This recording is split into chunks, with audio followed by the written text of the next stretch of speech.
Ну все, брательник, положили меня в палату. Теперь буду до утра здесь. Утром уйду домой. Такая душевая, туалетик. Ну, как обычно. Видишь, приборы. Сейчас на меня это все будут цеплять провода. Ну, палата на одного человека. Сейчас меня тут груди будут цеплять, подключать под аппараты. Под все это. Выход. И потом утром будет результат, от чего я храплю. Вот у меня такой вид из окна.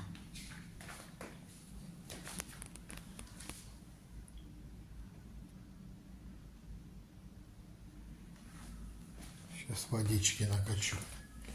Что-то сушит меня. В общем, как-то так.